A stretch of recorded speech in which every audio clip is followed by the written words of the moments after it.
In his career, Mike Tyson encountered several adversaries he disliked, but he experienced his greatest fury towards one particular enemy only once. That rival allowed himself to make numerous offensive comments and mock Tyson when he was young, in front of the entire boxing team. However, in the end, he would regret his actions after facing the power of Mike Tyson. Tyrell Biggs was an extremely talented and strong boxer.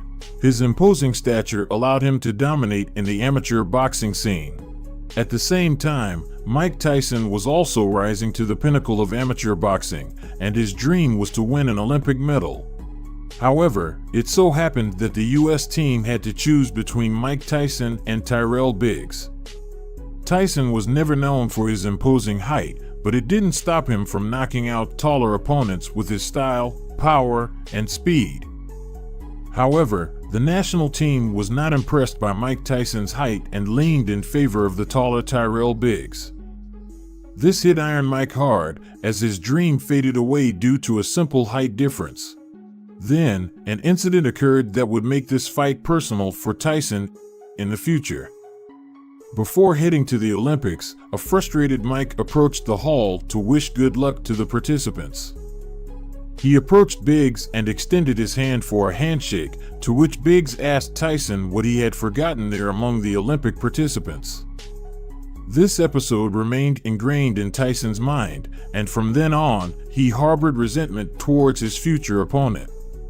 Biggs won a medal and later ventured into professional sports. Hit in the body. Punishment they've had to take. Many punches together consecutively now. However, at this moment, as a surprise, when Biggs took his first steps, Tyson was already a widely known boxer. He became the youngest champion and knocked out each opponent with impressive fury. Biggs, you have to say, that was a tremendous punch. And what we've seen has happened so often. And at some point, Biggs started showing aggressive behavior and challenging Tyson to a fight. Biggs initiated provocations towards Tyson on interviews, claiming that he was prepared to defeat Tyson in a single round and that he was taller, stronger, and faster than his opponent. Tyson responded to the challenge by stating that he was ready to step into the ring against Biggs and show everyone who the better boxer was. The intensity of emotions escalated further when Biggs showed up at Tyson's training session and began provoking him live. Unable to resist the attack, Tyson threw several punches at Biggs, causing the latter to leave the premises. Although this happened before the official start of the fight, the incident became a topic of discussion in the press and sparked great interest among boxers and fans.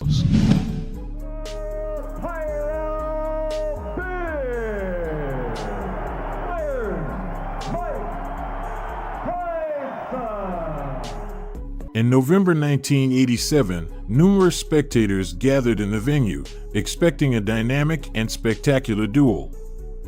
Mike Tyson displayed an impressive aggressiveness. Fans had never seen Tyson so focused on the fight before. On the other hand, Tyrell still didn't fully comprehend what he would have to face in a matter of minutes, as he was as convinced as he could be that he could defeat Mike Tyson. And so, the fight began. Tyrell Biggs, like Muhammad Ali, started moving agilely around the ring and launching quick attacks against Tyson. Which is wrong. Right hand by and Tyson doing great the first 2 minutes of it. When, as typical of Mike Tyson, he attempted to hit his opponent with a precise blow. Good shot by Tyson. However, throughout the round, Biggs moved flawlessly and landed punches on Tyson, while Mike only executed a single combination. Of patterns, Biggs actually bobs in a pattern kind of leverage. The contest seemed close, but everyone was anticipating what would happen when Tyson landed a hit on Tyrell. He's trying for the head. Now we see. Good shot by Tyson. That was a quick little overhand right by, but he really bothered. There's the hook again because his hands are down. big man. It's wrong. Right hand by The second round was vastly different from the first. the jab. You see, because of Tyson's hand speed, and Tyson throws his punching.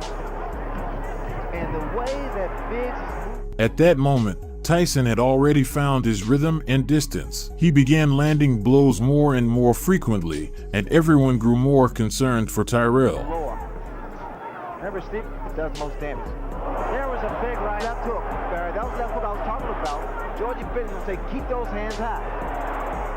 On the other hand, Biggs was no longer as agile and fast in his movements. He increasingly found himself cornered against the ropes, allowing the most powerful punches to land. And as we know, you can't afford to miss punches when you're fighting against Mike Tyson, because sooner or later, it will result in a knockout.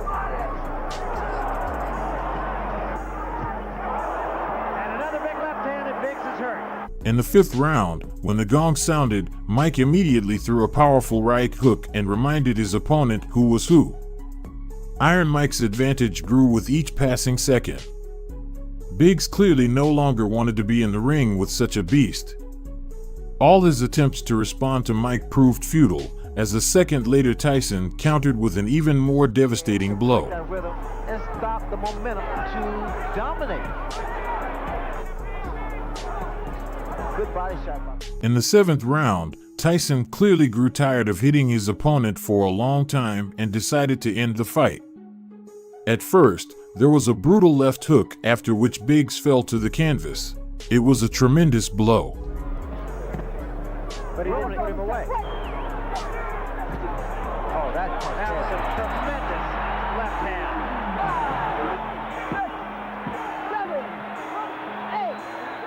This is it. He is gone right now. He has no legs at all. And 10 seconds to go in a round. There's a left hand. He's down again. It's over. It's all over. At that moment, the most brutal ending occurred, after which the referee stopped the fight. And as we have witnessed so many times after Tyson secured a resounding victory, he decided to finish off the enemy by ridiculing him in front of the whole world.